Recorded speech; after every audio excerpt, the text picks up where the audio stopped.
Our final speaker, this guy's awesome, is Max Goldberg from livingmaxwell.com, one of the top organic food bloggers in the country.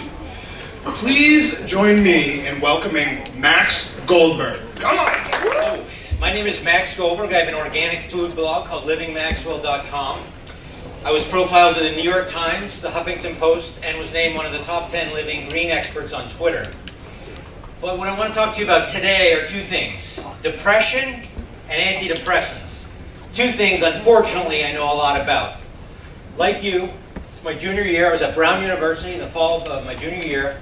I was captain of the tennis team, president of my fraternity, and I should have been on top of the world. It's like, this is everything I had worked for, and I was living it. Except I woke up every day and I was miserable.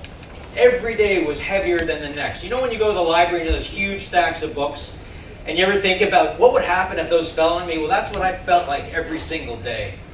And it just got worse and worse and worse. So my parents came down to school one weekend, and they said, Max, we're really concerned about you. And one thing led to another. And they said, we want you to go see this doctor and consider taking Prozac. I said, Prozac? Isn't that for people who are really screwed up? They said, absolutely not. And so, I always do what my parents told me to do. So I went to go see the doctor, and after a short conversation in that session, he said, yeah, you seem to have a mild form of depression, and why don't we put you on some medicine and see how it goes? I said, okay, and I did. Because I wanted relief, and I wanted it quickly. So I did get better. I took the medicine, and things did improve. And I finished school, and I moved to New York City, went to work on Wall Street. And something happened over those next few years that I was not completely aware of. The Prozac started to numb me emotionally. I was never happy. I was never sad. My life was very, very flat. So what did I do to combat that numbness, that emotional numbness? I started drinking very, very heavily. It wasn't just one beer, it was 10 beers. It wasn't one Jack and Coke, it was 7. It was 3 days a week, I'd wake up the next morning not remembering how I got home at night. This is what happened. Because I drank, because I felt alive. That was the only time when I felt alive was when I was drinking. So I kept doing that for the next, 10 years. Hanging out in some very shady places. The late night club scene in New York City. Put myself in grave danger. My parents found out about my drinking. They intervened. And I quit drinking in 1999. Have never had a drink since.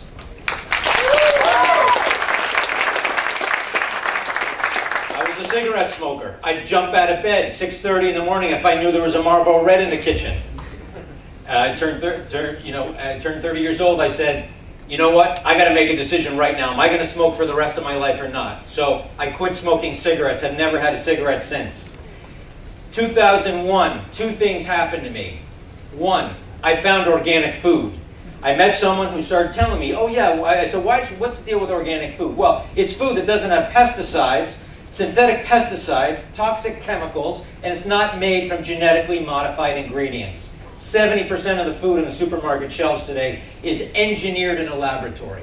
The government is doing a massive human experiment on us. So I said, I don't want to be any part of that. I started really getting into organic food. The other thing that happened was I met this beautiful woman from South America, and I said, wow, this is the one I want to be with. And we started dating for a few months. One morning, we woke up. She saw me taking pills. She said, what are you doing? What are these things? She grabbed the pill, the bottle of Prozac. She did, Prozac? You're on Prozac? She took the Prozac and slammed it against the wall, stormed out of the apartment, didn't hear from her for a week. I'm like, what is going on? I don't understand this. I hear from her, and she comes and says, Max, I love you, I want to be with you, but I don't know who I fell in love with. Is it the Max on Prozac? Is it someone else? I don't know. But if you want to be with me, you have to quit Prozac. And if not, I totally understand, but I'm out of here. So for the first time in my life, since I had started taking Prozac, I started asking these questions. What is this drug doing for me? What is it giving? What is it giving to me? And what I started realizing was I was taking Prozac and it was numbing the emotion. I cried maybe 5 times in 11 years. I was never happy. I was never sad. I was, always trying to escape. And I said, I knew I was committed to organic food for the rest of my life. I said, this is it. I am never going to go off organic food. So I'm running around trying to eat food that doesn't have chemicals in it, yet I'm popping a chemical each morning. That doesn't make any sense. The other thing is, I woke up one day and I said, it is a miracle that I was born. And the only way for me to survive on this planet is by taking a green and white pill? Really? That's the only way that I can get through life? And it was at that point I said, forget it, I'm going off antidepressants. And my parents were furious. They said, you're making a huge, huge mistake. Look at this life you've built for yourself. And I said, you don't understand. This is not the way I want to live my life. So I tapered off the Prozac as per my doctor's instructions. But I was incredibly naive. I had absolutely no plan. I just thought everything would be fine. Several months later, I'm in my early 30s. I'm back home living with my parents. I'd become a multimillionaire by age 30. Most of it was gone. Girlfriend, gone. I was not working. I had absolutely no idea what I wanted to do with my life. Totally, totally lost. And the thing is with antidepressants is, antidepressants gives you a floor. You don't fall down. That's what they do. They keep you from being depressed. When you take antidepressants away, what happens? You fall straight down.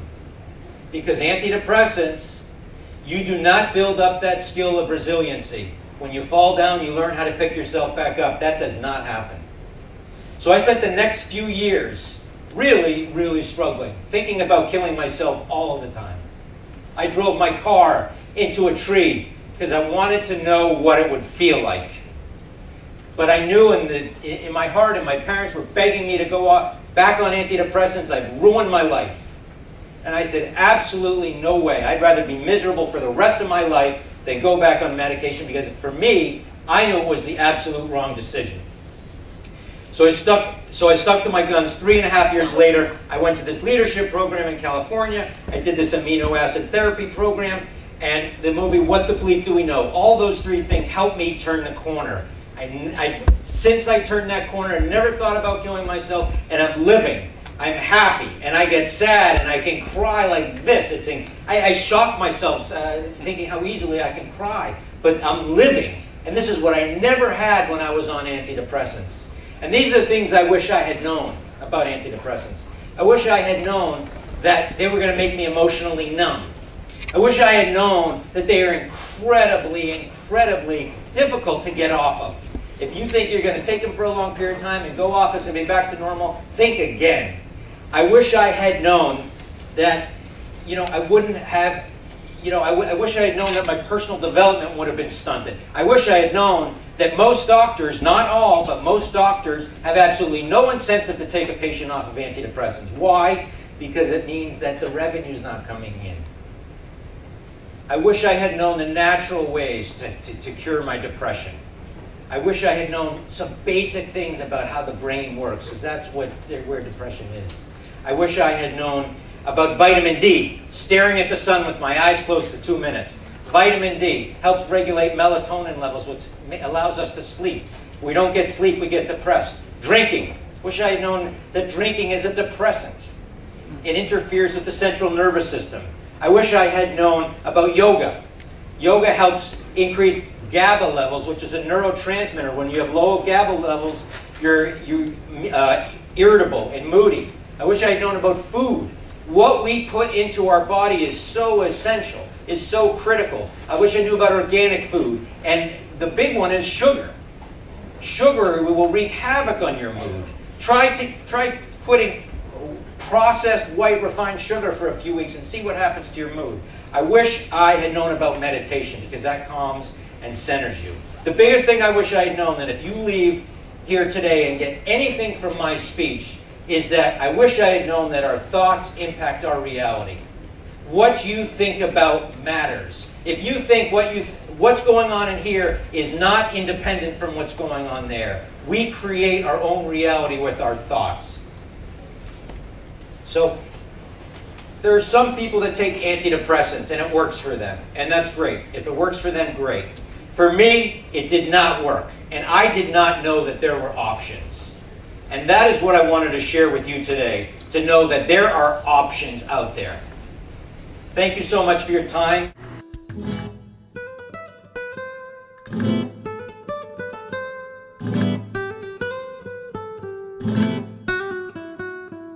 you.